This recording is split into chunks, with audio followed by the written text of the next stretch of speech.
All right. And with that, let's go ahead and get started. Again, just welcome everyone, and thank you so much for joining us here today. My name is Ian Loth. And just a few housekeeping items here before we get started. Today we're going to be talking about the 3 ideas for maximizing your benefit auction. Just a few housekeeping items. Everyone is on mute throughout the broadcast. We're going to be not going to be distributing the slides, but we will be posting a recording of the podcast to YouTube and then sending out a link shortly afterwards. If you have questions or issues, can't hear it, you can submit questions throughout in the questions pane over on the right, and we're going to be answering them at the very end.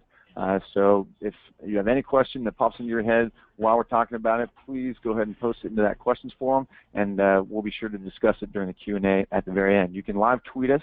We're at WinStarMe or Kilbreath using the hashtag #MaximizeAuction. Use that hashtag, we'll get right back at you. As I said, my name is Ian Loth. I'm the marketing director here at Winspire, and I'm happy to welcome our esteemed guest here, Mr. Stephen Kilbreath, a benefit auctioneer specialist out of Seattle. Welcome, Stephen. Well, thank you, Ian, and hello to everyone out there listening and watching. Awesome.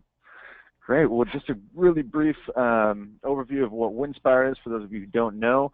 Winspire puts together incredible travel packages, no-risk travel packages that you can use in your live and silent auction.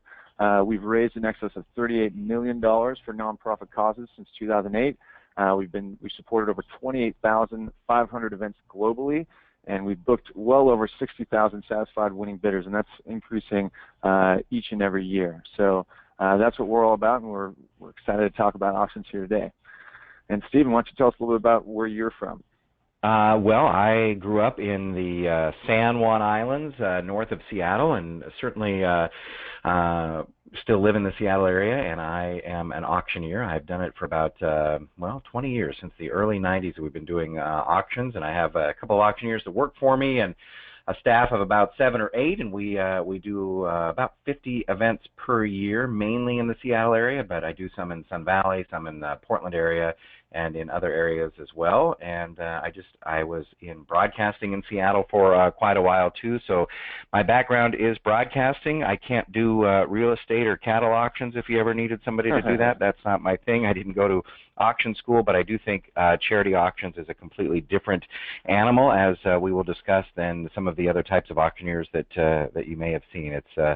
It takes a special kind and somebody who's trained in raising money for organizations like yours to help your group maximize their revenue.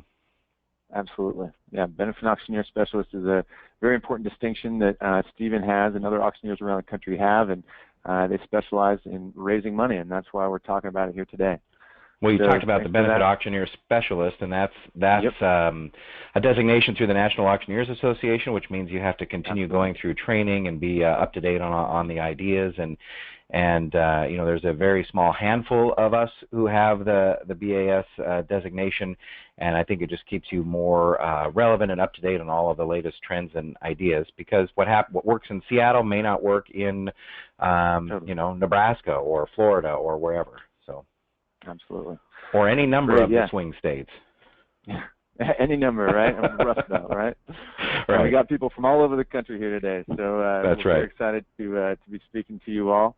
And so, yeah, we thought we'd start off today with a poll, kind of get some interaction going. We want to ask you guys, what is your biggest challenge when it comes to hosting a fundraising event? So I'm going to launch this poll here, and you should see it. You have the answers of procuring quality auction items, building your guest list, promoting your event, or reaching your fundraising goal. Let us know what you guys are having the most trouble with out there. I've got some great answers rolling in. Nice.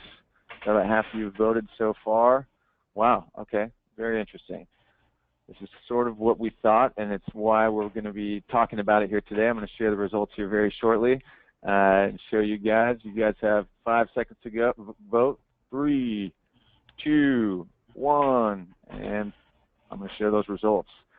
So yeah, just as Stephen and I were kind of discussing before the webinar, pretty typical. Procuring quality auction items for your audience is a doozy. It's one of the most difficult things and parts of running an event. It's obviously the most time-consuming because you have your committees and everyone out there who have to go out and procure these items and put in, boots on the ground, that legwork. It just takes a lot of time.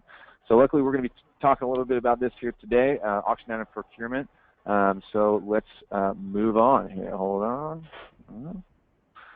Let's see, go to where we're going. So with that, I was going to hand it over to Stephen to talk a little bit about some of the pre-planning that happens, particularly with how you lay out what you're going to be planning with your event, auction item procurement, the whole bit. So with that, Stephen, go ahead and take it away. All right, thanks. Yeah, we do have a timeline. You kind of have to work on a timeline when you're planning an event. There are times where people are working a year out. That's what I suggest, a year or more out from your event to kind of get things going. I did work with a group that called me 3 weeks before their event, and they hadn't done anything yet. And, it actually worked really well, which was shocking to me, but they were able to put something together. I don't recommend that, however, but I would say that there is a timeline. And I know that you mentioned there is a handout of this as well that they can get. But one of the things that people need to think about is about 10 to 12 months out. You have to pick a date and a venue. It's like planning, a wedding or anything like that. All these venues, they get booked up on some of the key dates. For example, in 2017, March 18th is a very, very popular date. So there's a lot of groups that want to have auctions on that night. And I know for a fact most of the venues are already booked for auctions at that time. So you need to pick a date and a venue, and some of those venues are booked 2 years out. Some auctioneers are booked a year or more out as well. So you have to start thinking about those things. This is on the 10 to 12 month timeline. Also, you have quick, to, yeah, go ahead. Oh, sorry, Stephen. I just want to say, for those of you, you can see on the screen, we have a little handout, actually. It's this timeline, but it goes into much greater detail. You can download it over on the right, and it's a great, great resource that Stephen put together for his clients. That's just kind of a loose timeline, and he's going to continue summarizing it here. Feel free to download it and take a look.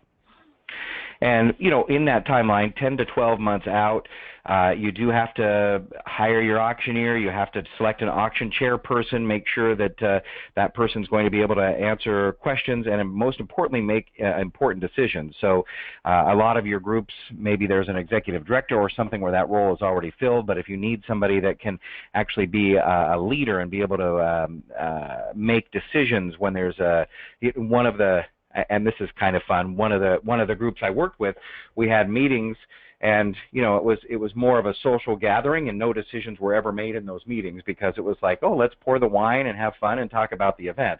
But what we need is somebody who can actually appoint committee members and can be a leader for the group and for the event. Some people always ask, well, why do we hire a professional benefit auctioneer? I think that as one, I know that they easily pay for themselves. Some of the ideas that they will have, especially the benefit auctioneer specialist training, some of the things that we've talked about in those type of classes will certainly pay for their fee just by using them, and they're the people who can generate the maximum dollar for each item. If you have an auctioneer who's on the board or something along those lines, or just a friend of the organization, they may do pretty well. I'm not going to lie, they may do pretty well, but the professional is the one who's going to shake everybody down and maximize all of the dollars of the donors in the room. Before you pick a benefit auctioneer, I think that you should interview them and ask questions, especially ask questions specific to your event, determine their scope of services, kind of ask them what's their raise the paddle strategy, how do they interact with the crowd, how many auctions do they do a year, and then ask them why they would be a good fit for your organization. So, not everybody's going to be the best fit. Also in the 10 to 12 months out, you need to start developing a marketing plan, establishing a budget, and as I mentioned, pick your committee members, and that's also when we're going to start procuring. And we're going to talk in depth about procuring in just a little bit here. Later on in the timeline, go ahead. Let me ask something real quick, Stephen. I'm actually going to do a poll that I just created here. I want to get a sense for our audience. When is your next event date? I'm going to launch this poll right now. Is it 6 to 12 months out, 3 to 6 months out, 1 to 3 months out, or 1 month out? So give us a good sense. My next one is on Saturday. So. Oh, wow. Oh, so you're definitely going to be the 1 month out, yeah. Right. Every Saturday, though, in this time of year. I mean, the auction season, for those who don't know, is usually mid-September through the weekend before Thanksgiving, and then the second season is first week of February through the week before Memorial Day. So. See here, we have a ton of people who are planning early, which is awesome. You guys are way out in front of your event, which is great. We have a huge majority that are between 3 to 12 months out. So it's awesome that you guys are way out in front, and you're listening to this podcast right at the perfect time. But even those who are 1 to 3 months out or within the month, there's still some great tidbits that we're going to be sharing here today. So definitely stay tuned. And I'm not going to read everything on the timeline schedule here because people will get copies of it, but I'm just going to hit some highlights of each section, like 7 to 10 months out. You certainly need to finalize your theme, your location, your marketing plan. Make sure you're getting the right people that are going. Make sure you're targeting the right people that you want to invite to your event. And that's also one key thing is to make sure that we have professional audio-visual companies because, Ian, as you know, some of these events, when the sound is not good, it's not helpful. It can be one of the biggest killers of the night. If your auctioneer or MC cannot clearly speak, or presenters cannot clearly speak and connect with the audience, it is a buzzkill. You need to make sure that you have professional speakers, like the audio visual, and have a technician or at least somebody on staff or there at the event who knows how to fix it if things go awry. Right, and if you're planning an event at a hotel, those speakers that are in the ceiling, those round ones, they're perfect for Muzak, but they're not great for auctioneers. It really needs to be brought in. Yeah. In my contract, it's funny. I have a thing in there that says, must be approved by our company, the sound system that you're going to be using, because it certainly is one of the most important things. On the timeline piece, 5 to 7 months out, you want to make sure that everyone on their committee knows their roles and they're developing all of the tasks. You have to save the date cards, ready to go out, reviewing the marketing plan. Maybe you've created a website for your event. And then you need to begin brainstorming your mission and your goal for your special appeal, and whether you're doing a video or having on the marketing. Speakers. Sorry about that, Stephen. Just real quick, you said create a page, web page. How about a Facebook page? By 5 to 7 months out, create that Facebook event page and start posting to it. Give people updates. I guess inform them of exciting new developments in terms of speakers or activities or auction items. Especially auction items are great. Travel experiences, awesome things to promote. Get people excited about what they're going to be seeing at the event. Sorry about that, Stephen. Go ahead. No, you don't need to be sorry. I would say exactly that. That's a very smart idea, the Facebook page for your specific event. And you could also start using a hashtag for your event. I know a lot of us, maybe roll our eyes at the hashtag, but it certainly creates a level of your event that you're kind of hip, you're in the know, and that's what you're doing. And so I always ask clients to create a hashtag that they can use to promote their event, and then we use it for the night of the event as well, for people to, when they post pictures on social media, Instagram and the other social media as well, where they use that hashtag. Oftentimes I click the hashtag and there's 2 pictures, and both of them are the ones I've taken. But sometimes there's like 50 pictures that people have posted using the hashtag. So I think that utilizing social media is certainly key. Totally. So, yeah, and then we have the timeline continues 3 to 5 months, which is continuing to formulate a timeline with your auctioneer for your event. The soliciting continues with sponsorships, underwriting, and auction items. A timeline 1 to 3 months out. Like Ian mentioned, you're continuing to advertise special items and maybe even your special appeal, what you're raising money for, on social media. And at this point, it's also, there are people that aren't going to be at your event, and it's okay to ask them for donations to the special appeal, so you can kind of let them know what that's going to be, because it may be something that's passionate about them. And then, you have to make sure that 1 to 3 months out is certainly when things start to get into crunch time, and then make sure that you're a month out, making sure you're meeting with the auctioneer and that everything's finalized. And your auctioneer should have a checklist to go through that will help you decide how your that will help kind of design your event and make sure that everything is going to work for the crowd that you have there. So that's a good money-making agenda is what I always like to say. You know, developing that agenda that's going to focus on fundraising and you know, make sure that's going to start bringing in the dough, because that's what this is all about. Well, certainly, and I think the auctioneer should be involved. I know a lot of auctioneers who just come the night of the event and do the auction, and that's all that they do. I think that you have the wrong person if that's what they're doing. I think that you need somebody who's more involved in your group, and one of those ways that they can be involved in your group is the next slide here, which is mission, mission, mission, making it the reason behind everything that you do in your group. I am a huge proponent of mission-based auctions. Everybody in your crowd wants to support your group. If they've invited friends, they need to know why they are there, and it's always a good reminder of everything that you're doing, whether it's putting up posters or whether it's putting up slides that run when people are coming into your event or something like that. Here's what we did since last year. The money we raised last year, because of your generosity, helped us do this, this, and this. You know, anything that goals for this year, right? Yeah, exactly.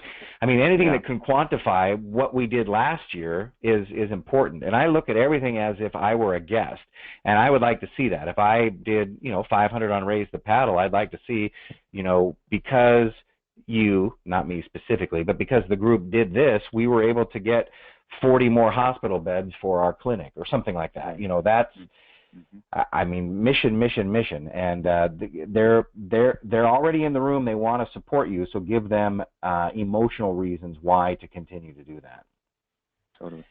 And I feel that the auctioneer should know where the money is going as well. So the mission, I think that your auctioneer, you should ask them, if you're a foundation, you should ask them to come visit your foundation or come to a board meeting or meet the people that are involved. Because you know, they shouldn't be hired help. They should also have some sort of connection or passion to your group, for sure. Right. So promotion. This is a big one.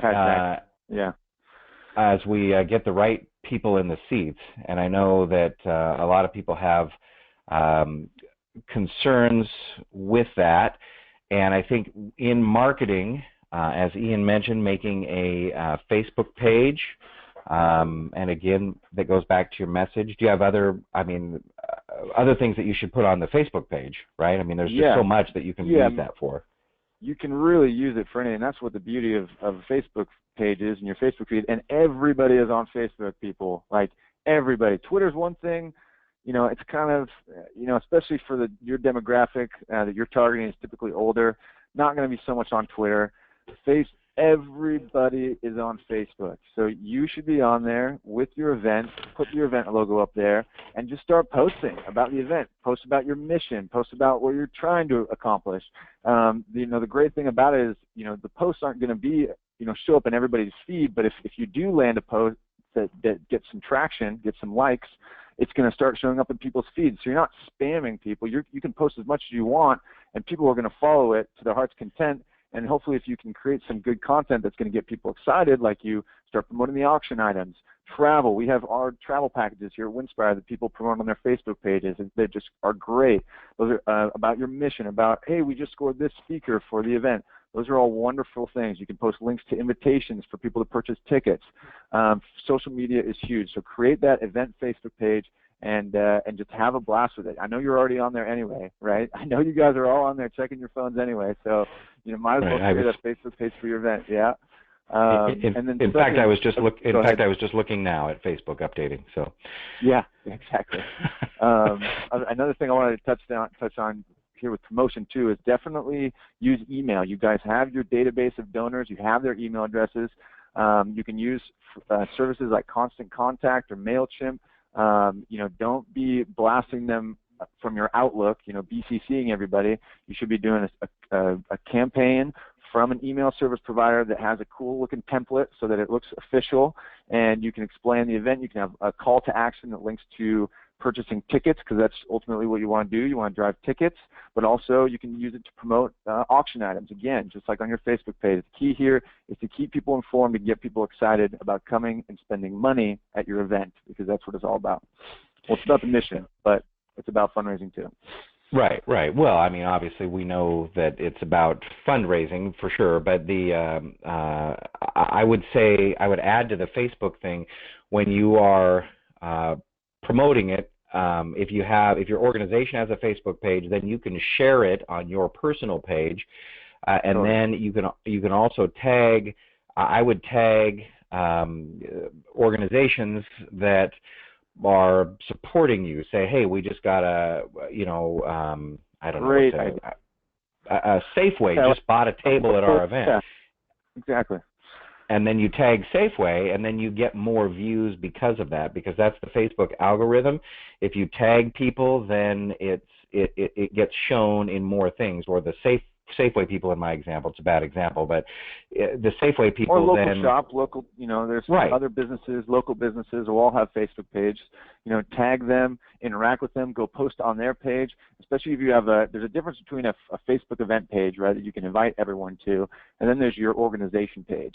And you should be posting to both. But as your organization on Facebook, you can go out and tag vendors, thank them for donating, be interactive, interact with their guests. Just try to, create some fervor around the event, some buzz. Right, but but the key is getting more people, more eyes on it, and you're exactly right. I mean, I think there should be an event page, there should be your page, and there should be your personal page, and I know a lot of people don't like using their personal page, but even if your personal page is private, you can still share it on your personal page so just your friends see it. So, totally. So that's all. Or do you want to? Well, I think promoting, I mean, I think you did a great job of all of the things that you need to do. I'm still a fan, and Ian may not be, I still like sending actual printed invitations in the actual mail. But those will always serve a place. Those are always good, especially considering the demographic. Right. Older, some of your donors aren't going to know what a hashtag is or what any of that kind of stuff is, and there's still people that send in real, actual live invitations. So cool. And then you can also email out like the top items that you have for your auction, or put those on your Facebook page. Like you said, promoting those items is a great way to get people to interact, because then it gets them interested in something. Well, like for example, if we have one of your Windstar trips, we would promote that, and you guys have great graphics for it, and then we could promote that on the Facebook page, and then guest A says, oh boy, that sounds awesome, and either A, I need to get my ducks in a row to pay for it, or I need to get a group of friends together so we can go have a girls' weekend or something along those lines. So it just gets people thinking about things before they even get there. We call that priming the pump, right? If you generate, spark some interest, even if they just see it once before the event, at least that starts the conversation between two spouses, right? A husband and a wife. Oh, did you see they're going to have Napa Valley at the auction this weekend? Wow, that would be amazing, right? What about that? And then they're coming with the thought in the back of their mind, as opposed to kind of shoving it on them all at once last minute, like, hey, why don't you spend all this on, whoa, I have to think about this for a second, Right. If you prime the pump and you get them ready to spend money by showing them, it doesn't have to be just a travel experience, because it could be any of your live auction items that you just got donated. Hey, we just got this incredible, Diamond Club tickets to the local sports team, donated. We're going to do a black limo. We're going to do it up. It's going to be the best live auction ever. Come ready to bid. That's what's going to get people excited. Well, you strike while the iron's hot. We had in Seattle, they had a game that ended in a tie with the Arizona Cardinals a few weeks ago. So this group had tickets to the Arizona Cardinals Seahawks game in Seattle for their auction. So the day after that, it's like, will it end in a tie this time? Be thinking, because these tickets are going to be available for you. So you've got to, like, if you had Chicago Cubs tickets, I would think you would promote that today, that you have those tickets for your event. It's funny, we have a Wrigley rooftop Cubs experience that we offer, and today just the reservations are rolling in, because everyone now wants to get in on the rig because it's going to be packed there. So it's pretty cool. Yeah. So you be sure that next season it's going to be packed. But yeah, exactly. It's all about timing, making sure that you're thinking about the items that you want to include. And let's actually, because we're going to be talking about auction items here for a little bit. But before we do, I want to just do a quick poll from you guys. How many auction items should you have in the live auction? What do you guys think? There's less than 5 auction items, 7 to 12 live auction items, 15 plus live auction items, or as many as you can sell in a compelling fashion. Go ahead and give us a quick vote. Let us know what you think. We got some answers rolling in. Awesome, awesome. Got 5 seconds. 3 and 2 and 1, and I'm going to close it and I'm going to share. Cool. Interesting. Very interesting. So what's kind of funny is Stephen and I have a little bit of a differing opinion on this. And I'll just go ahead and share mine first. I actually totally agree with the majority of you guys, 50%. We say 7 to 12. In our opinion, from all the auctions that we've worked with, you don't want to have too many live auction items. Otherwise, the live auction can draw on and really start to detract from the other money-generating activities in the room. You want to have high impact auction items and really stick between that 7 to 12 items. But it also can totally depend on the audience. I know Stephen has experienced a lot of different kind of ways. What did you say? Auction this weekend that has 30 in it? Is that 35. Right? That seems like 35. An awful lot of auction items, but you can explain what your answer would be. Well, my answer is as many as you can sell in a compelling fashion, and what I want are items that are perfect for your group. I don't want to water it down. I don't want to say we want 20 items and then we're pushing to try to get it. If you only have 12, right, then that's great. Then you have 12.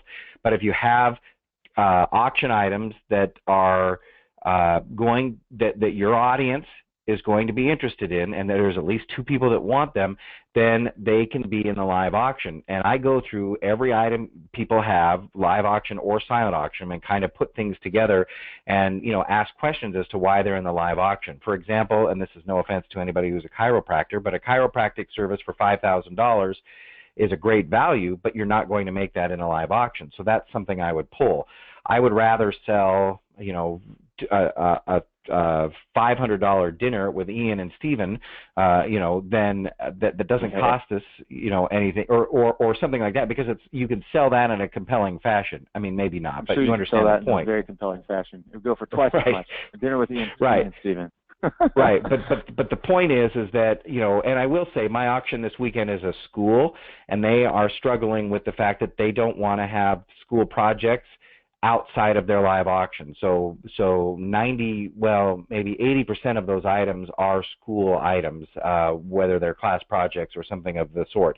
Most schools these days are now taking school projects out of the live auction, and they're putting them in almost lives, or we've done, there's lots of other ideas to do with them. But that's why there's so many in the one that I'm doing this weekend. I will tell you, though, when I first started in the 90s, we were doing 50, 70 item auctions. Yeah. That was commonplace. For the live auction. For the live auction. And go ahead. Well, and so, now I always tell people, because that's my number one question, how many items should we have in the live auction? And my answer is we need to have what we can sell in a compelling fashion. I would say the average auction I do probably is 20, I would say 15 to 25 at the most. School auctions are a little bit different. Different terms, because it's the timing, I think, is a little bit more important than the number of items, right? I mean, if you can, I would say try and keep the live auction to under an hour, right? You don't want it to draw on, and if you can't hawk, 20 or 30 or 40 items in under an hour, then you shouldn't have that many items in your auction, right? The live auction should only last for a specific portion of the event, because you want people up and moving and milling around doing the silent auction. You should be incorporating a cash appeal in there, other games to start raising money. So I think maybe timing is a little bit better, I guess, measure of how many auction items you should have. So would you agree with that? That's why we say 7 to 12, is because usually it takes about 7 to, if you're going to have breaks in between, 7 to 12 items, you can definitely do in under an hour. Yeah. No, I would say in a 12-item auction, I would say the average is about 3 minutes per item.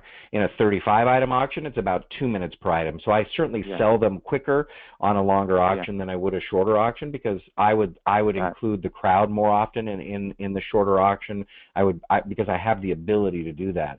And it is about timing. I do think, though, that you will make the most money in your live auction and your special appeal, your raise the paddle or whatever you want to call it.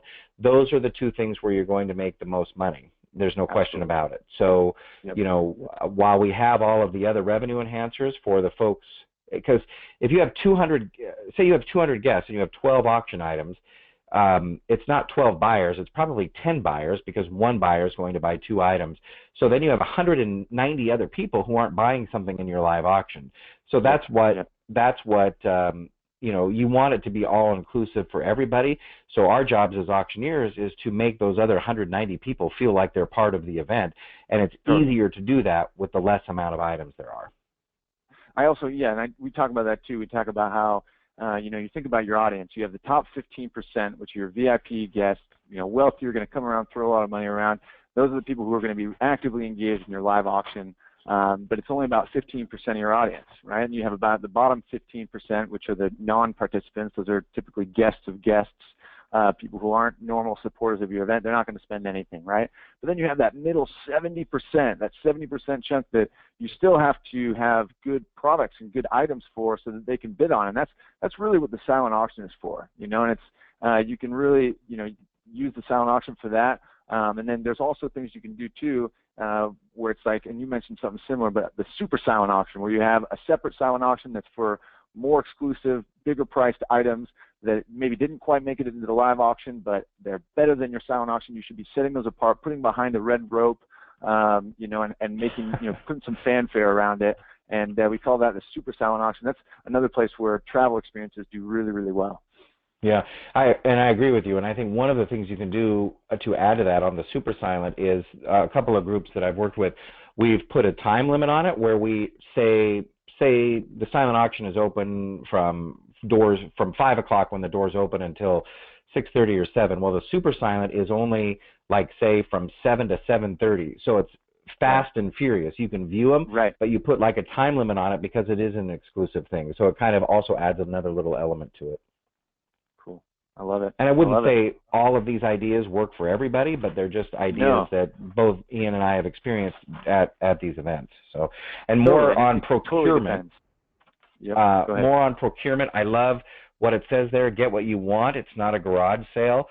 I'm a fan of kind of less is more, because the more silent auction, the more items you have, the more thin you're spreading your bidders and your winning bidders.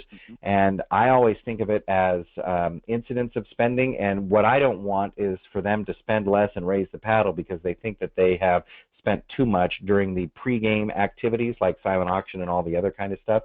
So you just have to be kind of using mindful procurement is what I call it. So make sure that you're getting items that work for your group.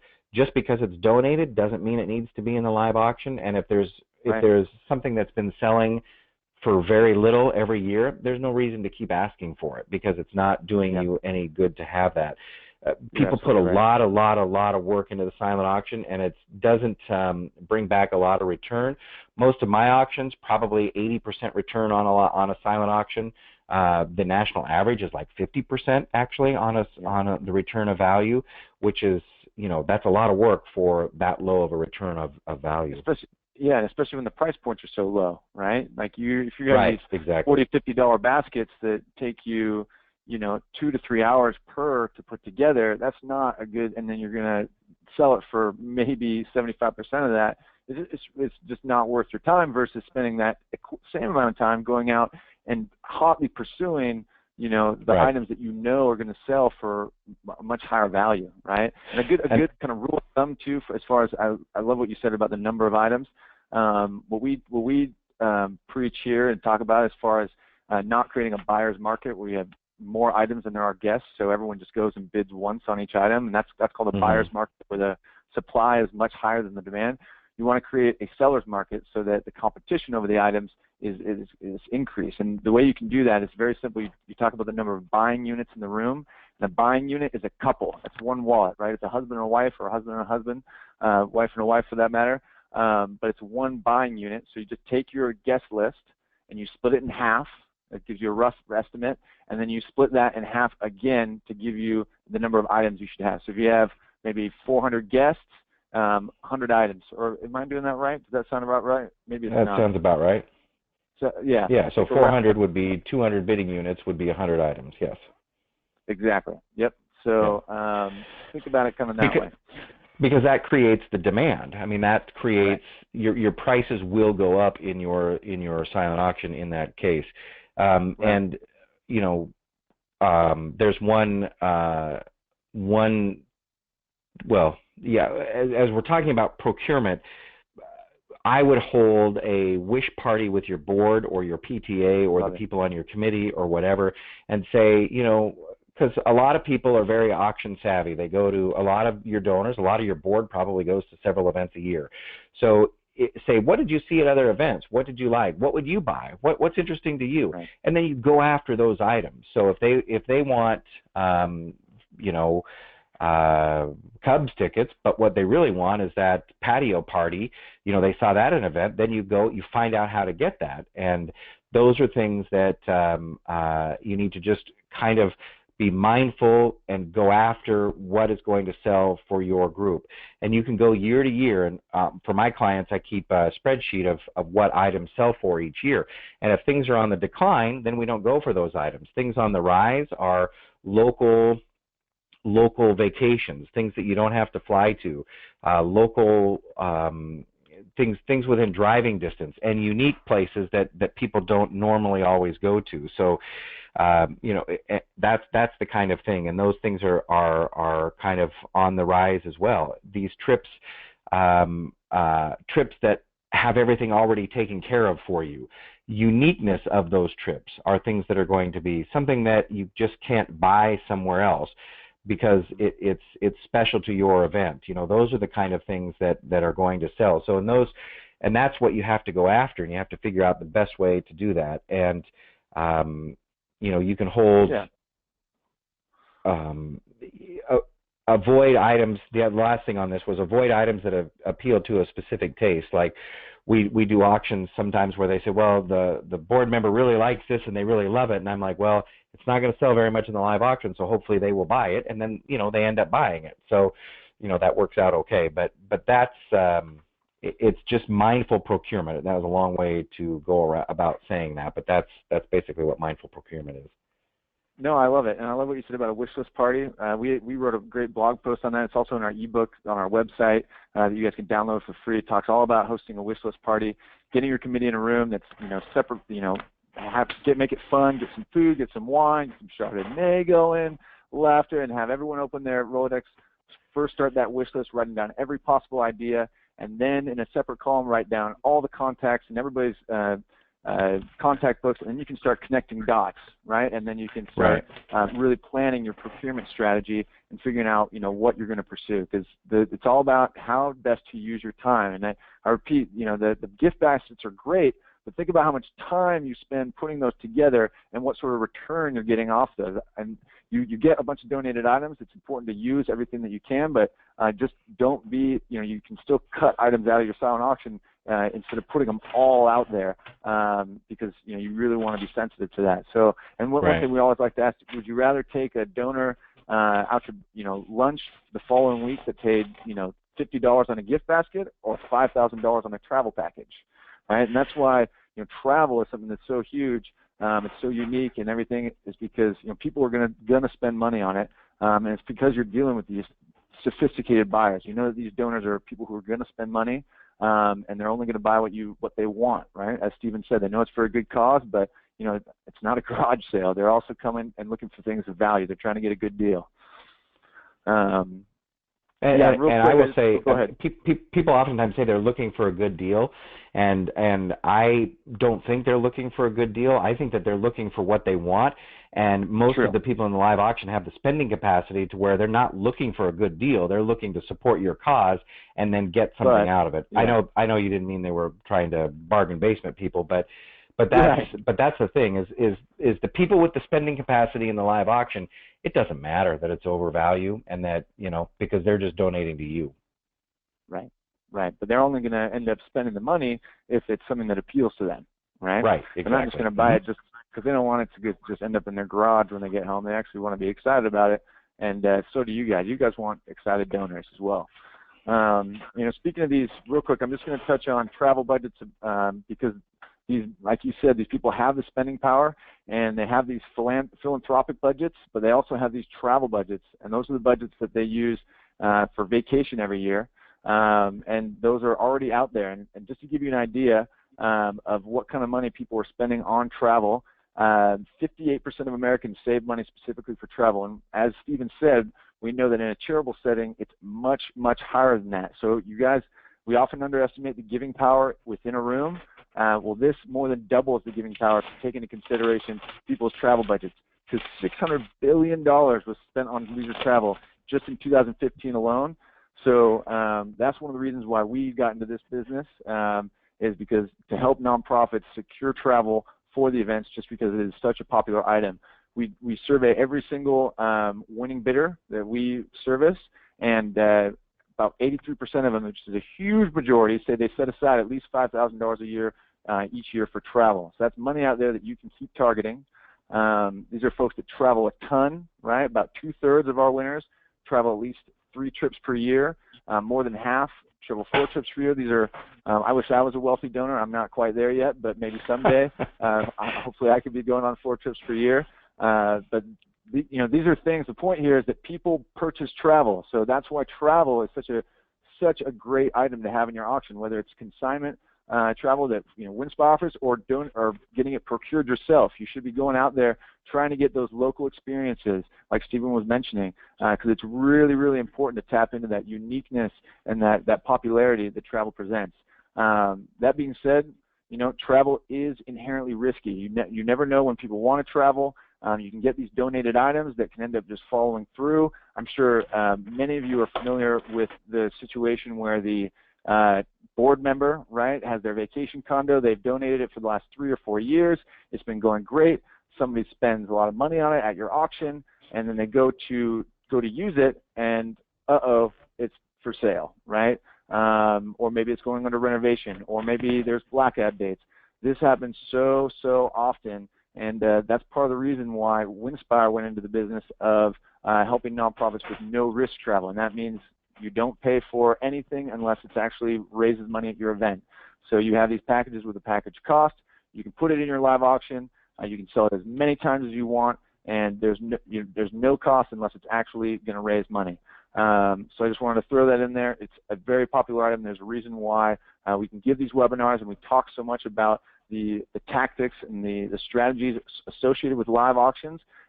It's because travel sells, and these donors want it. So we're trying to give you as easy a way to do it as possible. And I will say, in working with Winspire, they really work with clients more than a lot of the other groups to kind of pick the right items that are going to be good for your guests. A lot of the groups don't do that. And also, something that Ian mentioned was, whether you use Winspire or not, you got to procure travel. I would say, to a certain extent, I would rather have a consignment item from Winspire than a timeshare and a travel package that's using air mileage from somebody on your board. Those are hard to sell. You have to think of it as a guest member, where it says, oh, you're using this timeshare. To me, that instantly says, oh, it's going to be a problem, or oh, there's going to be a problem checking in. Or if you're using somebody else's mileage, it's going to be, oh, I'm not going to be able to fly when I want to, and all of that kind of stuff. So when things are already packaged together, then it works a lot better, because you want to reduce, like that sign says right there, no risk travel. You want to reduce problems that your guests are going to have on the back end after they buy it. Not only that, but you want them to have an incredible experience. And that's one thing that we also do, is we do all the fulfillment. We're a full-service travel agency. We make sure they have an incredible experience. We book everything for them, and then we follow up with them afterwards to make sure they have an incredible experience. And in the end, that's what makes you guys look good, and keeps them coming back year after year and purchasing these experiences and spending their travel budgets with you at your events. Yep. Cool. So night of, and we'll hammer through a couple event. of these things real quick here. So cool. The main event, and we have revenue enhancers. There are many ways to make money on the night of your event. I know some of you do dessert dashes, and you're familiar with how those are. The real quick thing, if you don't know what that is, because sometimes people don't, it's where if you have 26 tables, you have 26 desserts, and then every table bids collectively, and the table that bids the most gets their first choice of those desserts when it's dessert time. So you collect the money from them, and then it's like the easiest money in the room, because people will spend on that, and then everybody at the table collectively bids, and so one table will give you $500, and then they get to get their dessert first, and then so on down to the table that raises the least amount, and so you have varying desserts over at the dessert dash table. Here's some hints for that. I would say use dollar amounts that don't end in 0 or 5. As an auctioneer, I say, hey, to help avoid a tie, instead of $50, put $52.37, or put $102.43, or something like that. It does help us make a little bit more money, but you should see that everybody always follows that, and they give just a little bit more than they would have. And they always round up instead of round down, which I think is an awesome way to do it. And also on your dessert dash forms, pre-fill their bid numbers on the table, so when it's handed around, their bid numbers are already written on the dessert dash form, and then they can do that. I will say, I would say maybe also. Oh, sorry, Stephen.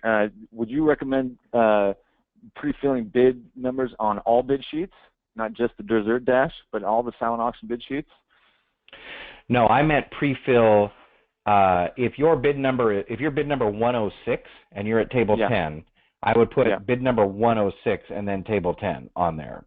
I got you. No, I'm just asking in general terms, like for the silent auction, do you recommend pre-filling bid amounts? Yes. Good. Yes. Cool. Just want to make sure. And since we're on that, I would say I would start at like 35% of value and then end at 150%. I know I had an argument with a client the other day. I mean, not like a serious argument, but they wanted to go 200% of value on the buy it now section, and I say 150%, because you'll get more people to do it. I mean, more people will buy a $100 gift card at $150 than they would at $200. So the more you have that can do guaranteed purchase, then that's better.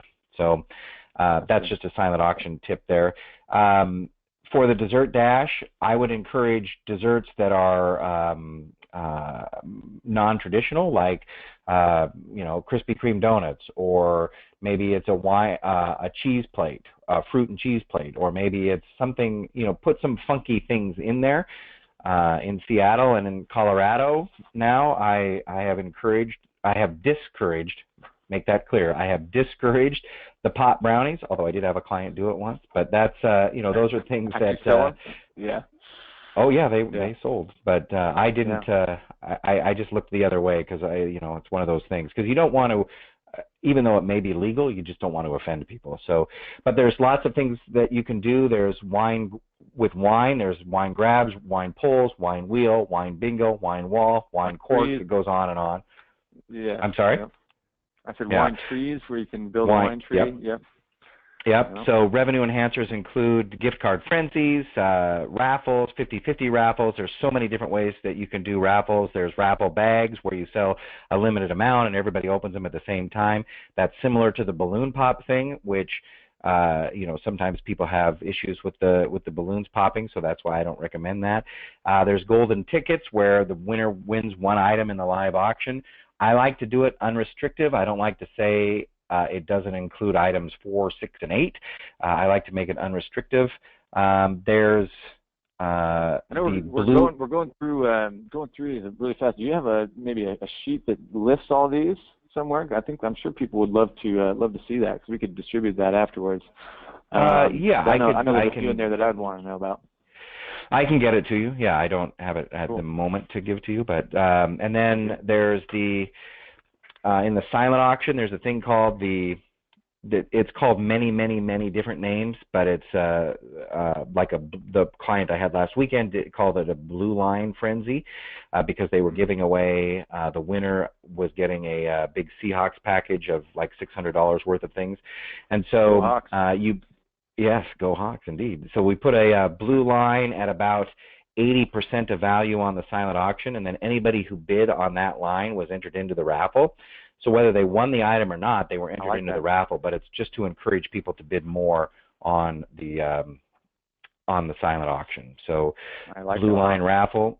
And then we have sometimes a thing where we do a soft raise the paddle, where it's just a paddle raise, a paddle sweep, kind of a warm-up at the beginning, where we get,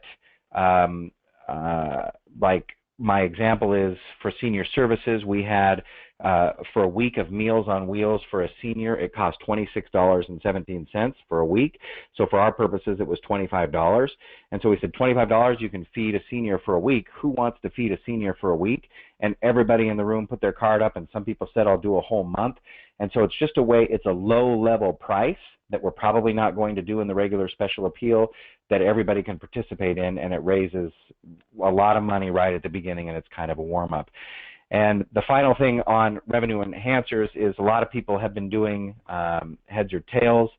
I now have been doing rock, paper, scissors at events, and it's kind of been a lot of fun. So anyway, that's just because people always ask, is there something else we can do besides heads or tails? Because but it's very successful and it works. So you can go to the next one. I know we're well. Yeah, no, I just want to say real quick too. On revenue enhancers, it's really important. He just listed off. I mean, how many was that? Like 25 different activities that you can do to raise money. The main thing to remember here is that your event is all about raising money, so the focus should be on fundraising. You know, look at your agenda and see if there's anything on your agenda that is not focused on raising money. Maybe performances or, you know, like songs. Those are time. That's valuable time. You only have these folks for a few hours in the evening, right? 3 to 4 hours. So every single moment should be spent with a focus on the mission and the focus on fundraising. Anything else is a waste of your time because you've been planning. You might as well be doing the very thing that you got there to do, and that's to raise money. So make sure that you're packing the event with these fun and engaging ways to keep that revenue coming in, because that's the most important thing. And that's, you know, goes on to your next slide actually, and I agree with that. The timing is I have put so many speeches or keynotes or songs or performances or comedians or whatever it is at the end of the event, because if it doesn't make money, I don't want it before what we're making money on. So, you know, you want to kind of, whether there's awards or there's ceremonies or all of this kind of stuff, many clients push back and they don't do it. But as Ian just said, we would recommend putting those things after the actual fundraising, because I would rather, you know, this well, is people no are offense waiting in line to check out with their items. That's a great time. They have people's attention and they're kind of done spending money, but they're waiting to check out and get their items. Yeah, I would rather be people bored and leave during a keynote, than during the fundraising. I mean, that's just the way it is. So, so event timing. Your auctioneer should assist you with putting items in a proper selling order. You know, the most expensive and popular items should be in the middle part of the auction. The first item should be something that has a mass appeal and that is going to be fun and create excitement in the room. And then the final items should be those that will bring value but may not be that exciting, meaning we know we're going to make the value, but we you know, we want to we know we're going to make the value, but they're certainly not going to be the most exciting items to talk about. So we have the idea that you never put the best item last, you never put the most expensive item last, and it's kind of a bell curve of it's kind of a roller coaster of items, but it's also the bell curve where you're and Raise the Paddle has moved from 15 years ago to being near the end to now some auctions we do it even before the live auction. So, you know, it just kind of depends. And now we're on to the paddle raise. Paddle raise being the cash appeal, right? This is the direct solicitation of your audience, correct? This is the yes. It's the paddle raise is the fund an item, fund a need, raise the paddle, special appeal is what some people call it.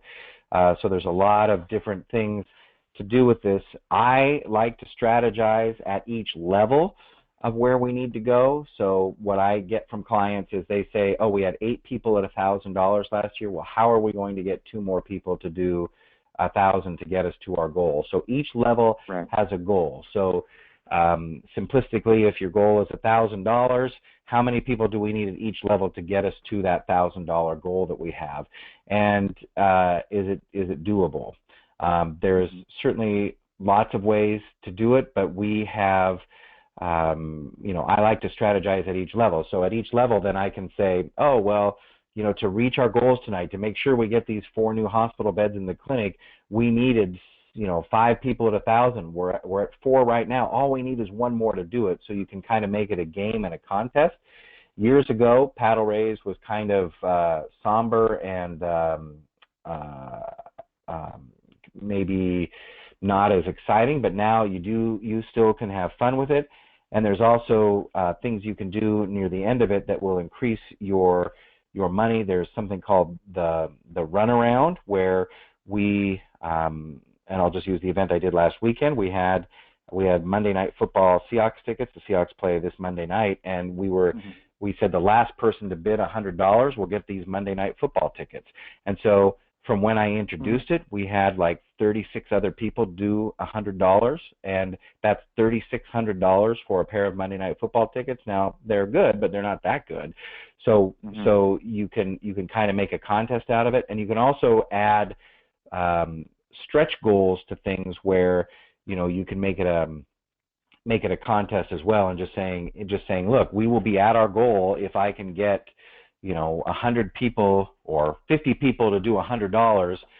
That's $5,000, and we will be at our goal. And then you can go around the room and you can get it. You can say, now we just need 5 more people, and we're there, and you're going to get we're going to get this all because of you, and all of that kind of stuff. So there's lots of different strategies. So I wouldn't do all of those things with the same client, but those are just some of the things that you should be talking to your auctioneer about in relation to the raise the paddle, to see what kind of strategy that they use in that, because it is one of probably the most important part of the event. Love it. Cool. Let's quickly get through I know we're closing in on an hour here, so we'll get through the last couple of slides, and then we're going to open it up for questions. So if you have questions, submit them now, and we'll talk about them here in a second. So difference makers, Stephen, what are the difference makers? Well, things that make a difference, I think, an effective item reader and a PowerPoint make a difference. When dessert is served makes a difference. I always put dessert after raise the paddle or after the paddle strategy, because raise the paddle and desserts are 2 things when people think the event is over. So I would rather them think it's over after dessert when we've already done raise the paddle, because I don't care if they get dessert or not, to be honest with you. They've already paid for it, so who cares? I want them to, timing of everything makes a difference. I think having a full-on, not necessarily scripting what words are said, but scripting the time, I think, is very important, and making sure that you thank sponsors, donors, but especially volunteers and guests as well. I think those people need to be thanked, and I think that not nickel and diming people is a smart thing to do. And then I just always say, keep it local and keep it on mission. If your school is in one city and you're doing the auction in a different city, why not do it in the city where the school is? Because I think keeping everything local and keeping it on mission are some of the most important things for people. Right. Relationships is the screen there, and I think just having relationships with your guests and relationships with the auctioneers and your vendors, I think that all of that increases the amount of revenue that you make on the night. So, and it has to be a genuine, relationship. And if you don't feel that that's there, then you should probably be using different people. Right. Cool. So the small things, we certainly talked about a lot of the small things during the bigger things earlier, so a lot of those were already there. This picture shows a lot there. That's big cards, and on the back side of the big cards, they have a sponsor, so that's something you can sell for a sponsorship, is putting the client's name on the back of the big cards. So that's just one of the ideas there of the small things. Love it. Very cool. Then any of the small things, or do you want to move on to Q&A? Oh, well, we could go on to Q&A. I'm shocked. It only seems like it was 15 minutes. So I know. That went by super fast. Great. Well, yeah, go ahead and submit your questions now. We're just going to go down the list. I got one from Nancy Rothman. Why is March 18th such a popular date? Is that just because it's well, there's limited amount of dates in March. in the calendar and in March, and it's popular this year because I believe that was Easter weekend last year, so everybody's kind of moving back in on that date. And Easter is in April, and that's notoriously a tougher day to do events. So like this year, it was October 15th. Was very busy in the fall, and March 18th, and I just base it on the amount of calls that I get for events on that date, and I've gotten so many calls for March 18th. It's probably right in the middle of the auction season. It's in between winter break and spring break. It's probably, it's not in the winter, and it's not getting too sunny out yet, so that's why it's very popular. One thing that we are seeing too, I mean, if you're running into that where there's a lot of competition, there's a lot of events on a weekend day, think about a weekday. Thursday night is the new Friday. If you're going to get people in there and, get them out by 9 p.m., that's still, or even 9:30, 10 o'clock, that's still okay. And then everyone has their Friday and their weekend intact. And, you might don't have to worry so much about, the competition from other organizations, considering, there's often these mega weekends where, we see just all of the events kind of piling on. So, well, Thursday, you're exactly right. Thursday is the new Friday, and Thursday night events, I mean, they're planned a little bit differently, but there's not a lot of competition, and like you said, it gives people the weekend, which they love.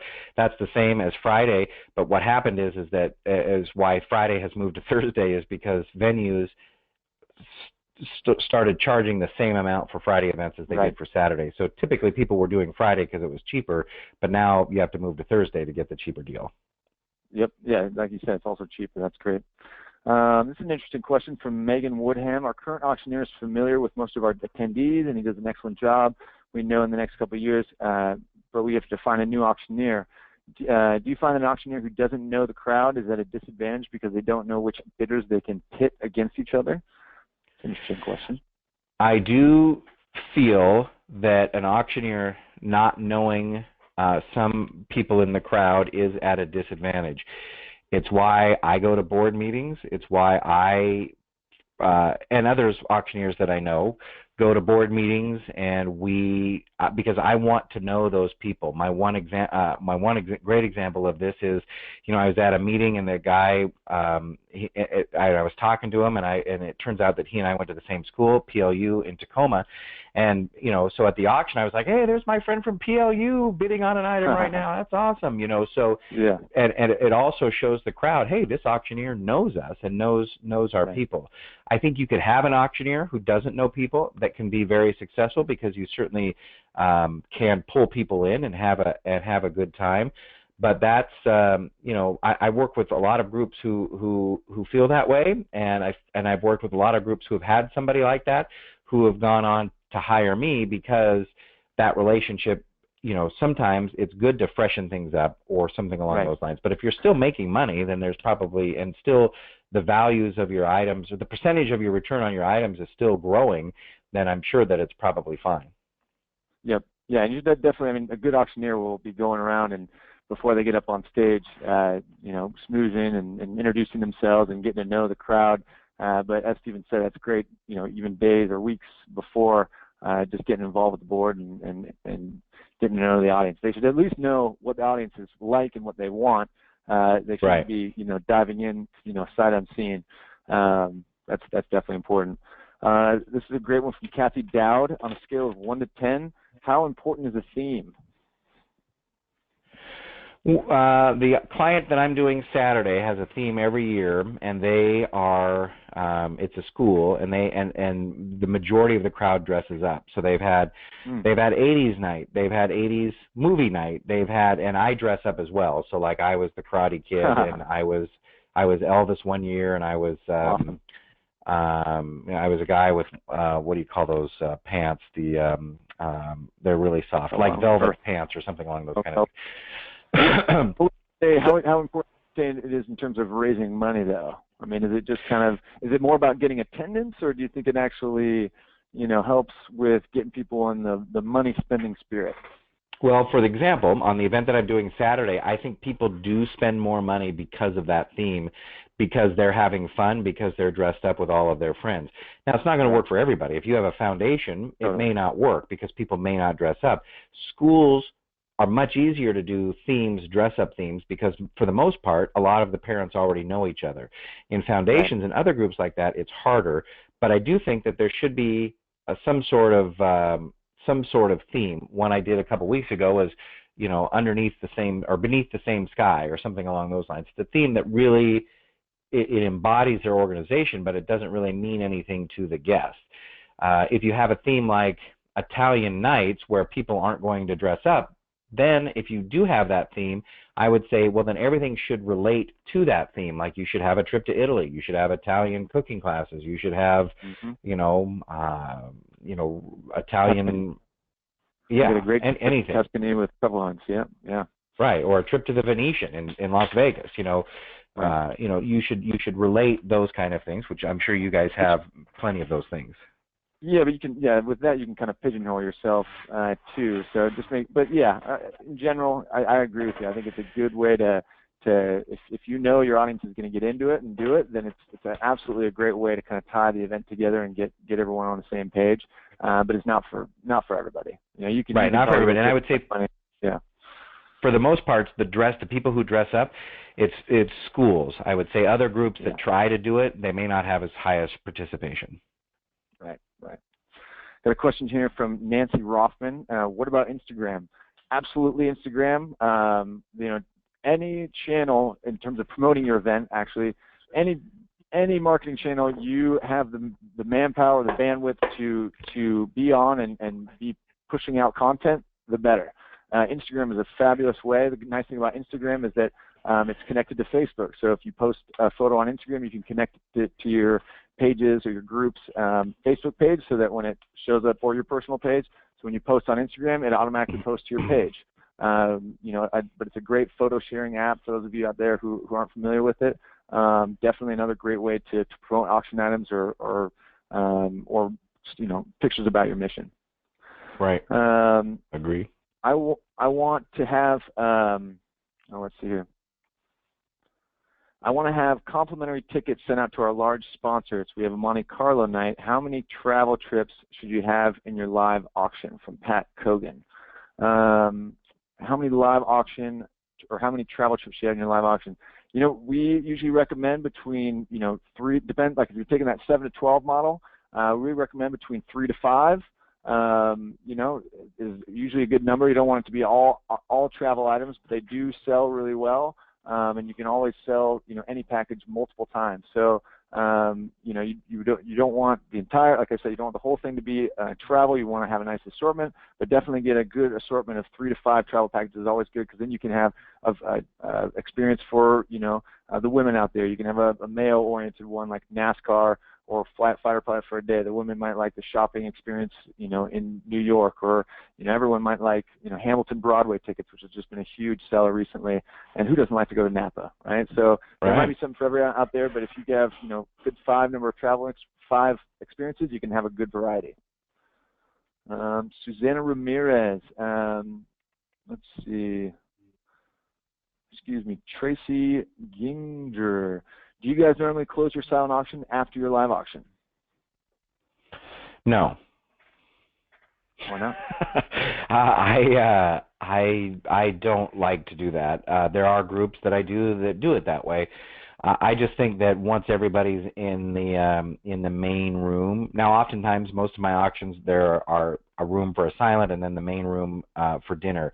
If it's in the same room, it's a little easier to do that, but certainly if it's in different rooms, I wouldn't do it. I like to close it out because I like to create the excitement in closing it, and then I like the focus to be on the dinner and the main auction. But like that section you were talking about where it's almost live, or I can't remember the words you used specifically, but super auction. Super silent. Sometimes if they're in the same room as dinner, sometimes that's the only time I would keep that open. Or if you're putting all of the class projects, instead of having them in the live auction, keeping them open in the room, then I would see doing that. But for the most part, you close it before you go into the silent auction or going to the live auction area. I will say in the Midwest of the country and probably West Coast, I would say you never see it open, but Midwest, that's commonplace, seeing silent auctions open during the live auction. Well, it also gives, it gives your staff and volunteers time to start collecting the items and start preparing the checkout, because Right. you don't want long lines and people start, if you close the auction right away, and you keep it open, then you have to, there's that waiting period. That's kind of a pain. Yep. Suzanne Ramirez had a good thought here. So you can also use previous winners' lots experience to promote the upcoming lots. I think she's talking about auction items, like using what people have won in the past to promote, upcoming auction items. Absolutely. And That's a great idea. Talk about it. Yeah. She also said, I think the amount of auction items depends on what else is going on that night. Paddle raising, award ceremony, speeches, of course. Yeah. You want to be very, like we talked about, you want to be very specific about your agenda and very deliberate. Plan your agenda, try to stick to the timeline, and really cut out a specific chunk for your live auction, for those cash appeals, for certain games, so that you know that you've hit every single corner before the night's up, and you're still raising money. Yep. Let's see. Assuming that you have items you like for the silent, how many items is a good number for the silent? Oh, and I had a couple questions about this to go over the how many items to have based on your audience. So you want to take the number of buying units that you have coming to your event. So if you have 200 people, maybe maybe that's 50 couples, or maybe it's like 40 couples and 20 individuals. Those are then you have 60 buying units. You have 40 couples and then 60 individual people coming, and that's 20 individual people coming. That's 60 buying units. Sorry, you want to divide that in half, and then that's how many silent auction items you should have. So did that sound about right? Let's see. Well, I would. 200. Yeah, go ahead. Yeah, I would. Yes, that did sound right. But I would say this for my auction on Saturday night. They have 187 guests, and so I say, well, how many assigned bid numbers do you have? Because couples get one number. So I always say, how many assigned bid numbers do you have? And she texted me 110. So it's not half, but it's because there are certainly some single people that come to events. So using that number, 110, you would have 55 silent auction items. Got it. And Tracy followed this up, said if you reduce numbers like that, don't you run the risk that those items don't sell, and then you reduce your profit even more? It's great if you know what sells, but if you don't know what sells, ... I mean, it's a good question, but remember, these are the silent auction items that aren't going to generate a ton of revenue anyway. I mean, these are the auction items that are priced at like 20 to 150 or 200 bucks. If you sell one, you're going to make an extra 100, 150 bucks. But if you put them all out there and people just bid $20 to $50 on each item, you're going to net the same, and it's going to be twice as much work. So it's better to have fewer items that more people are going to bid on than more items that everyone bids on once. Does that make sense? Right. Yeah. And I will add to that, if you have too many silent auction items, here's what happens is I'll go to an event and I pay, like in Seattle, $36 to park at the event, $15 for a glass of wine. And then you go in and you buy a raffle ticket, and then you buy, I don't know, something else. And then you look at the silent auction, and there's so many items, and the price is driven down because you have so many items. You end up buying 3 of those. In my mind, I've already spent $1,000, and so I'm not going to buy anything else. You're done. Yeah, exactly. So you're not going to do raise the paddle. So if you feel that you haven't spent enough yet, you're going to do more in the live auction and the raise the paddle and the other revenue enhancing things that we do in the main room. So that's the idea of having less is more. So to answer the question, I would say if you are the target audience for your group, you and your committee. So if you look at these silent auction items and say, well, can we package these together and make like a date night package, or maybe we can package these together and make it bundle the heck out of fun. Yeah. So, that will increase the value of the item to a certain extent, and then you can say, well, I wouldn't want this, and if everybody in the table says, well, I wouldn't want that either, well, then don't put it in the silent auction. Yeah, because there's other things you can do with it that don't necessarily have to be for your. They can be raffle prizes. You can do other, exactly. you can put it on like an online auction, off season when there's not an event. You can, like, a lot of these donations are non-perishable, right? At least I hope they are. So you can store them away, store them away until you have something else that you can use with this kind of, oddball item and pack it together to make more money off it, right? The idea here is not to have a bunch of little trinkets. It's about having attractive items on your shelves that people are going to compete with each other to bid on, right? So that's all. And I have somebody who doesn't like collecting items and doesn't like things that don't sell. So our heads or tails prize every year is the stuff that didn't sell in the silent auction. So. Right. Yeah. Using donated items that you don't want to put on your silent auction table as additional prizes, like, hey, give them out for free, but use them as incentive to continue bidding, right? Like, especially like, wine is a good example. There's plenty of things that you can use, whatever it may be. Gift cards are great for, really continuing the bid. I love the blue line example on the bid sheets. You can have random door prizes, things like that. Raffles are fantastic for just, arbitrary prizes that you didn't want to put out on the silent auction table. Right. And Pat Cogan kind of out there talked about how he was confused. I hope we answered your question, Pat. You talked about, but the live auction is separate. You want to really kind of, in terms of number of items, live auction, we recommend 7 to 12. Stephen recommends, as many as you can sell in a what did you say, compelling fashion. I love that. Compelling fashion, yes. There you go.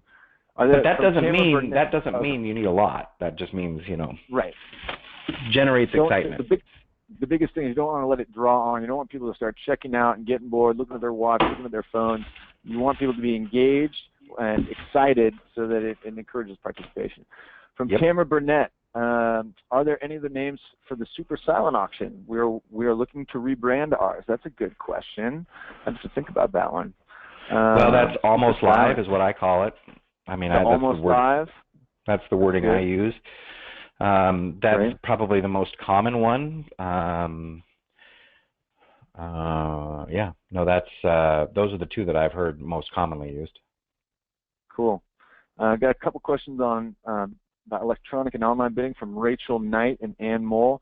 Rachel Knight, would you use online auction like Bidder or BidPal at an event? And then Ann Mole said, what are your feelings about electronic bidding? I know that we partner with technology partners, Bidder, BidPal, Givergy, Gesture. They're all coming out with better and better features, and the more people have smartphones, the more people are going to be using this. And it's definitely a great way to organize and categorize and track your auction items, way better than the spreadsheets and manual sheets of paper. You're going to be able to have data that you can use event after event to really see which items sell, which items didn't, and that sort of visibility is going to be really, really beneficial. There's also online auction components that are really helpful for selling those items that maybe didn't sell at the event, or pre-promoting items. The live auction, you have when you send out an email newsletter saying, hey, here's some of the items we have in our upcoming auction.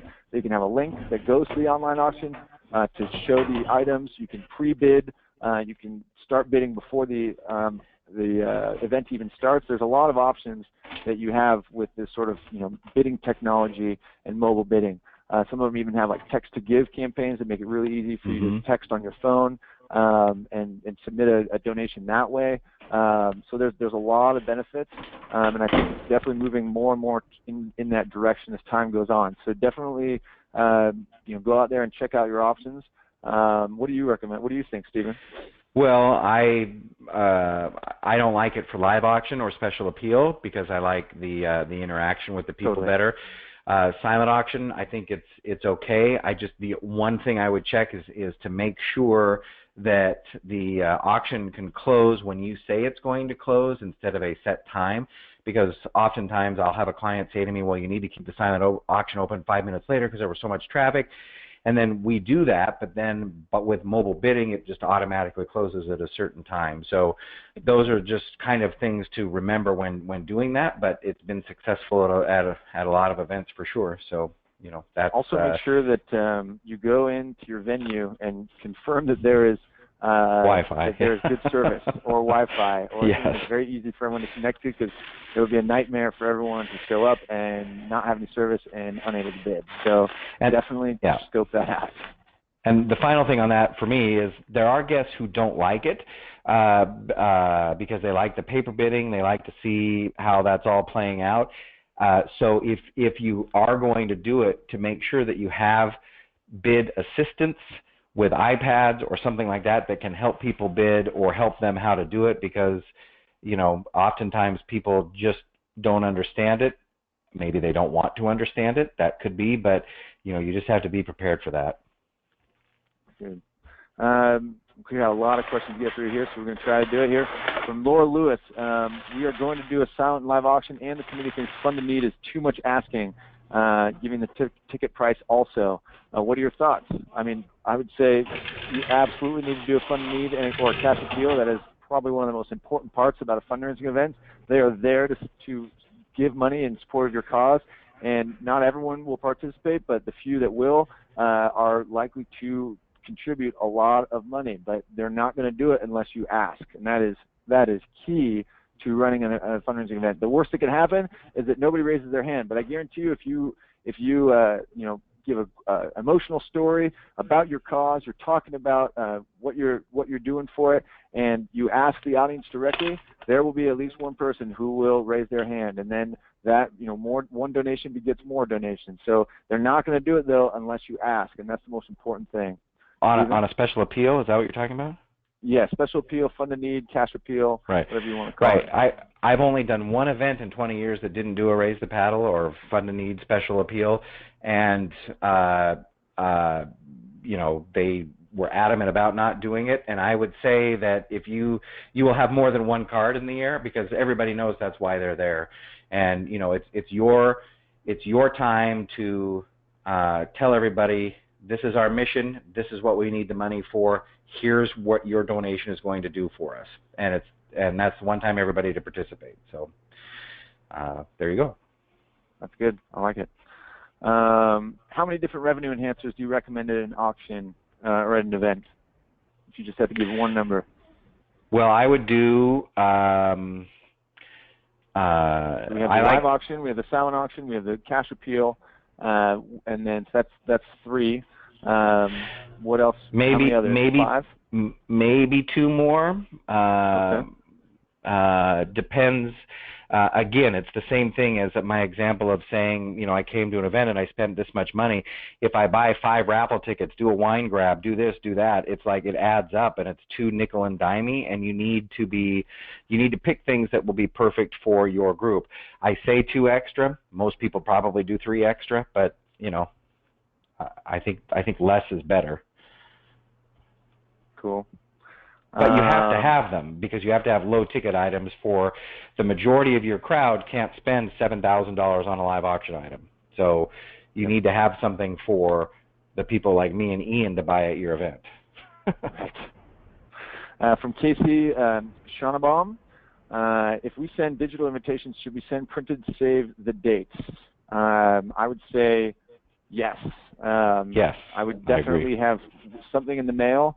You don't have to send, maybe full invitations, but absolutely save the dates. Something in the mail for the folks who aren't going to be getting your email correspondence or whatever. There's definitely a place for that. And it's not that expensive. It really isn't. I mean, heck, we just sent out save the dates for my fiance and mine's wedding coming up in May, and we sent it out to 150 people, and they were magnets, and it's only like $250.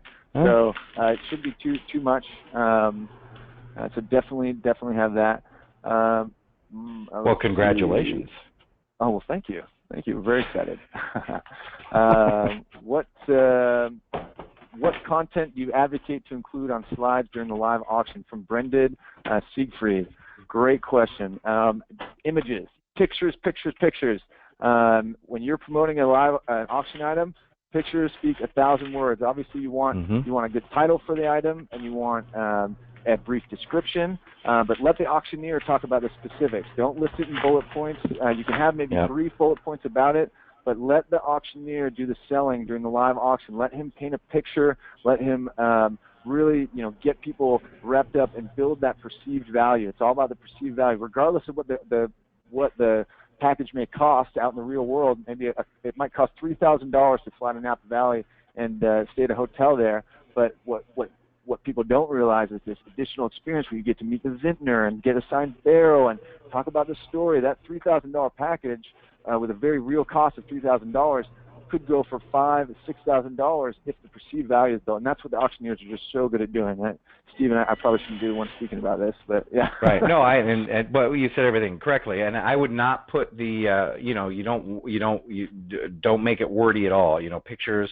Right. You can have more than one picture, and you can even have music tied with your items. Music elicits emotion from people. So if you're giving away a trip to Mexico or something like that, and you have No Shoes, No Shirt, No Problem by Kenny Chesney playing, or something like that, that elicits an emotion and a visual for people. So on your slide, I would not write the value on your slide, but I would put it in your program, the value of the item. There's lots of people who disagree with me on that, but I say not on the slide, but certainly in the program the value needs to be there. But I know different parts of the country, they don't agree with that statement, but yeah, that's how I do it. We discourage people from putting what we have as like a suggested retail value.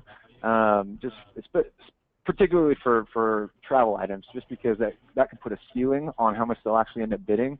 If auctioneers are doing what they do best and really painting this picture, especially with things like sporting events or things where like these Wrigley Field tickets or a football game, if the perceived value will be way higher than what the actual value of a package is, if you can talk about the story, or if it's a timely event, or if it's something where a bunch of people want it, if all of a sudden there's competition in the audience and people are saying, oh, well, if they want it, I want it, that perceived value of the package will go through the roof and will far exceed what the actual value of the package might be. And so putting that number in there might stop some bidders, make them think twice, oh, maybe I don't want to bid on that much because it's only, I see the value here. The key is to increase that perceived value, get the competition, and then that's how people are more than willing to spend a lot more for a travel package. See, and I disagree, but that's fine. And I like the value in there, and the difference is that at least in this market, the value people don't care about. So I would say. Okay.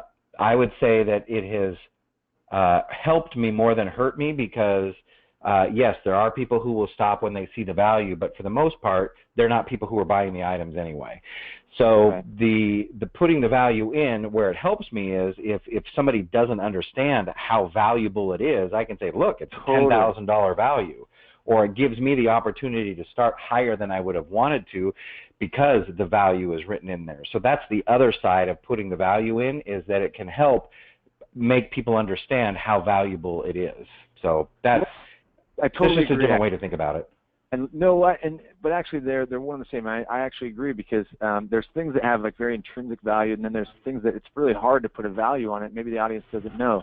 In those cases, absolutely, it's important to tell people how valuable it is. If it's a case of wine, nobody really knows how valuable this case of wine is. But if you want to say, okay, this typically retails for this off the shelf, then people are like, oh, heck, I want to try that. So and with certain experiences, that might actually make sense. But yeah, it's kind of, I guess it kind of just depends. As with it does depend. I guess that's a good way to say it. Yeah. Great question and we're almost done with the questions here, folks. Just stay with us. From Alana Hickman. Do you have a suggestion of raise the paddle amount order, high to low, low to high, low, high, low? Oh, high to low. High to low. Okay.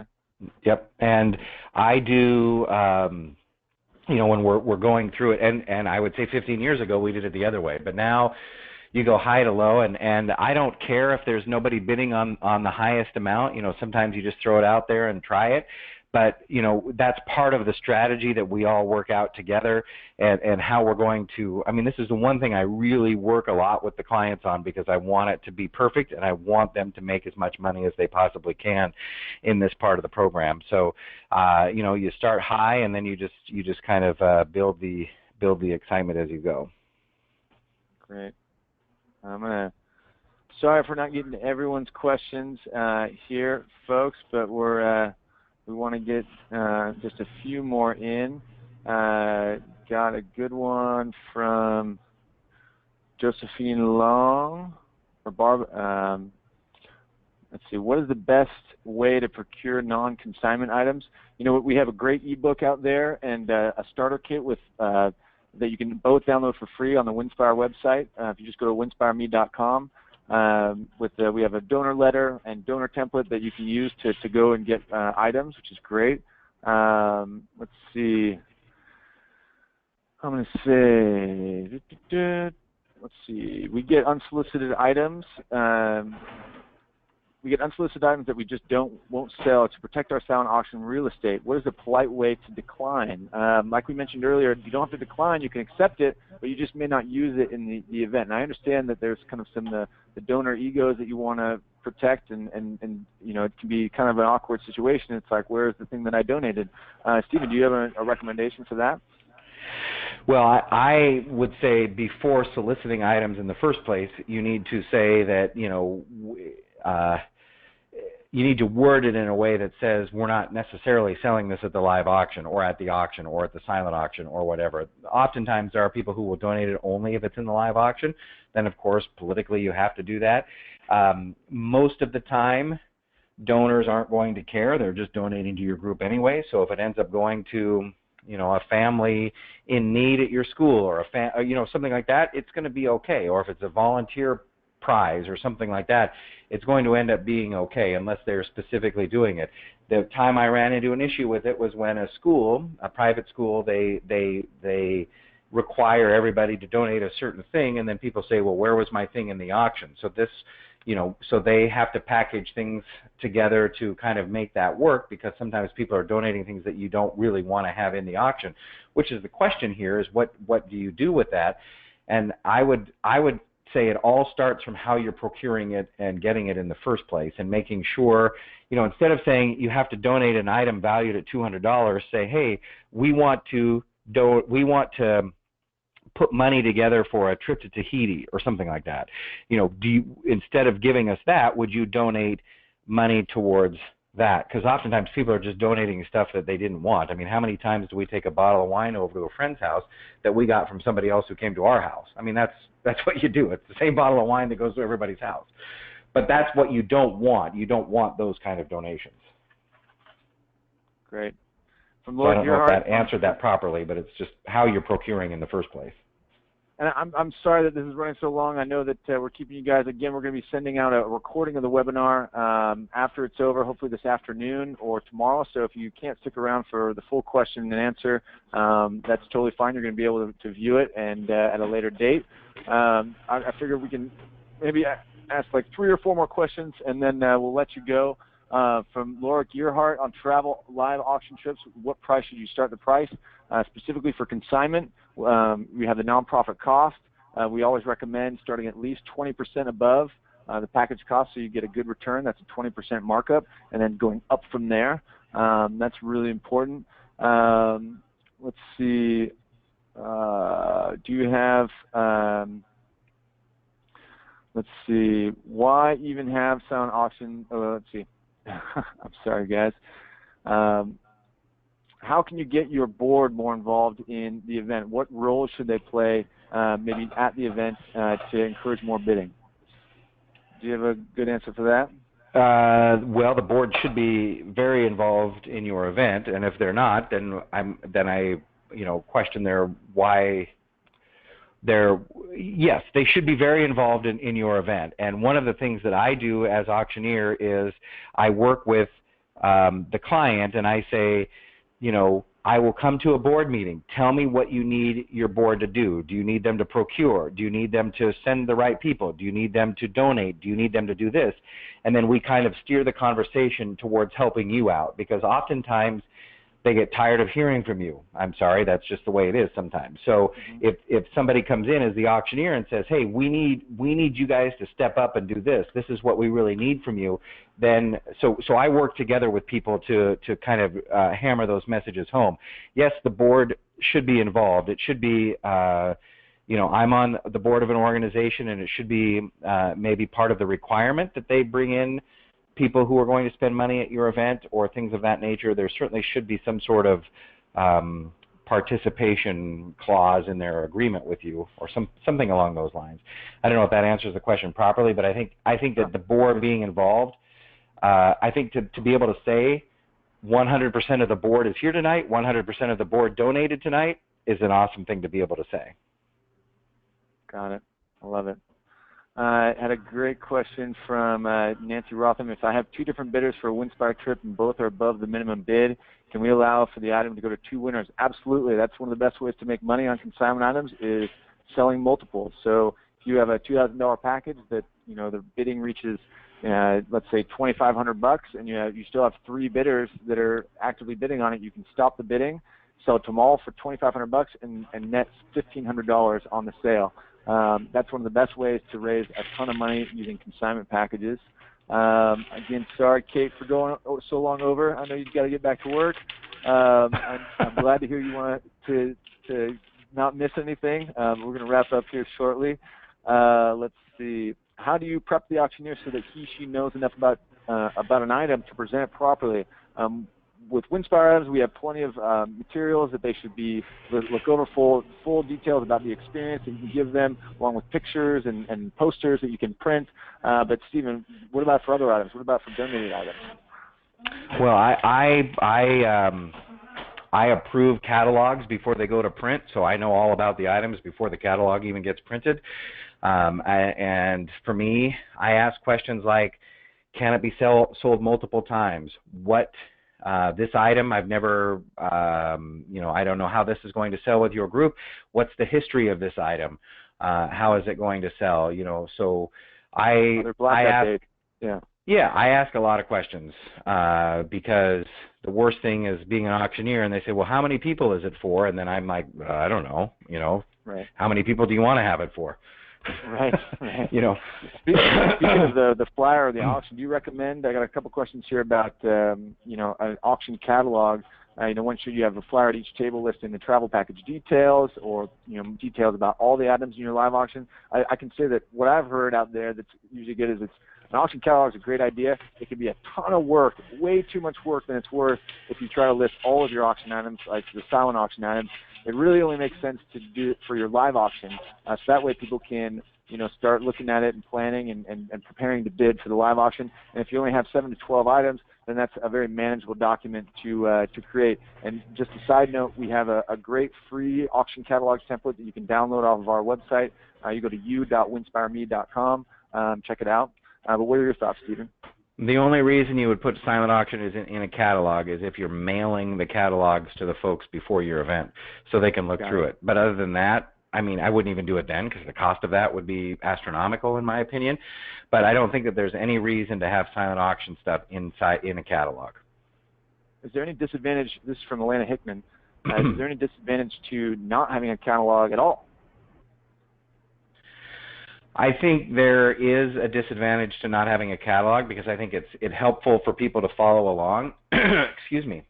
And written in the catalog will be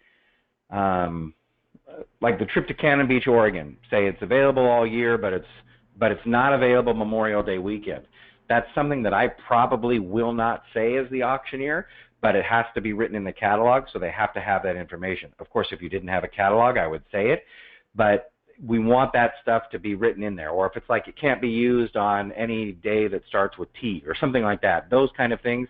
Negative stuff I kind of tend to stay away from saying because it does hurt the sale, but most people are going to be reading in the catalog and be able to see what it says. So, and some people use just a regular sheet of paper that has it on there, or they make fancy catalogs. I've seen all sorts of things. Awesome. Great. With that, I know we didn't get to all the questions, you guys, but thank you so much for submitting them. We're going to try to follow up with you individually if we didn't get to your question. I just want to say thank you so much for joining us here today. This will not be the last. Many more webinars to come. I want to personally thank Mr. Stephen Kilbreth so much for joining us and sharing his absolute wisdom. So thank you so much, Stephen. Well, thank you. It's fun, and it was fun getting to meet Ian. We met at a benefit auctioneer seminar in in San Diego a few months ago, and so it was awesome to meet you guys and start working with you guys with some auction packages as well. So it was good, and like I said, or we didn't say yet, but if people have questions, feel free to reach out anytime. So because I know we're, regardless of whether you use us or not, we want you to be successful. So absolutely, it's all about raising money and supporting your cause. So you can Google Stephen Kilbreath or Windstar and find us there. But please get in touch with us if you have any questions. We'll be sending out a recording along with a survey, a link to the survey, and some more information as well from Stephen. So go ahead and look for that. Again, I want to thank everyone for coming here today. And yeah, until next time, we'll see you then. All right, thanks. Thanks, everyone.